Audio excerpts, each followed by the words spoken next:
Hi everyone, welcome you all to the channel. मैं आज right to freedom of religion जोटा कि article 25 ରୁ 28 विषय भितर अच्छी ता विषय पढ़िबा। फास्ट पढ़िबा आर्टिकल 25। आर्टिकल 25 रे कोन अछि ना गोटे मनीष चाहिए जे कोनसे रिलीजन को प्रोफेस करि परिबो, प्रैक्टिस करिवो बा प्रोपागेट करि परिबो बा विस्तार पई काम करि परिबो। एप्लीकेबिलिटी कोन काहा को एप्लीकेबल काहा प्रति ना इंडिविजुअल लेवल जे कोनसे मनीष मु इच्छा हला मु हिंदू अछि मोर जे कोनसे धर्म जदि ग्रहण करिवि कि कोन सेटा मो ऊपर डिपेंड करछि ହେଲା।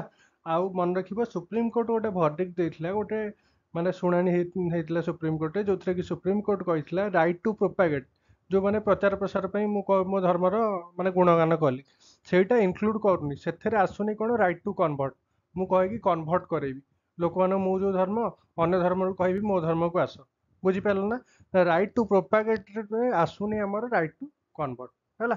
ଆଉ ଭଲୁଣ୍ଟାରୀ କନଭର୍ଜନ ହେଇପାରିବ କିନ୍ତୁ ମୋ ଇଚ୍ଛା ହେଲା ମୋ ମନ ହେଲା ଭଲୁଣ୍ଟାରୀ ମାନେ କ'ଣ ନିଜ ସ୍ୱ ଇଚ୍ଛାରେ ମୋ ଇଚ୍ଛା ହେଲା ମୁଁ କନଭର୍ଜନ ହେଇଗଲି ମୋର ଅନ୍ୟ ଧର୍ମକୁ କନଭର୍ଟ କରିଗଲି କିଛି ଅସୁବିଧା ନାହିଁ ଆର୍ଟିକଲ 25 ଅଣ୍ଡରରେ ସେଟାର କିଛି ପ୍ରୋବ୍ଲେମ ନାହିଁ ବଟ୍ କନଭର୍ଟ ଯଦି ତମକୁ କିଏ କରଉଛି ଜୋର ଜବରଦସ୍ତି ବା ତମକୁ ରାଇଟ୍ ଟୁ ପ୍ରୋପାଗେଟ କହିକି ମାନେ କ'ଣ ତା ଧର୍ମକୁ ପ୍ରଚାର ପ୍ରସାର କରିବା ସହିତ ତମକୁ କନଭର୍ଟ କରଉଛି ସେଇଟା ଠିକ୍ ନୁହେଁ ହେଲା।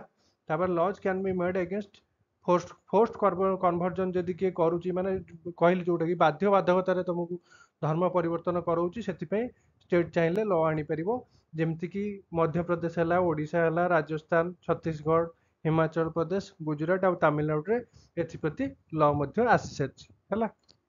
ଏତିକି ଥିଲା ଆର୍ଟିକଲ 25।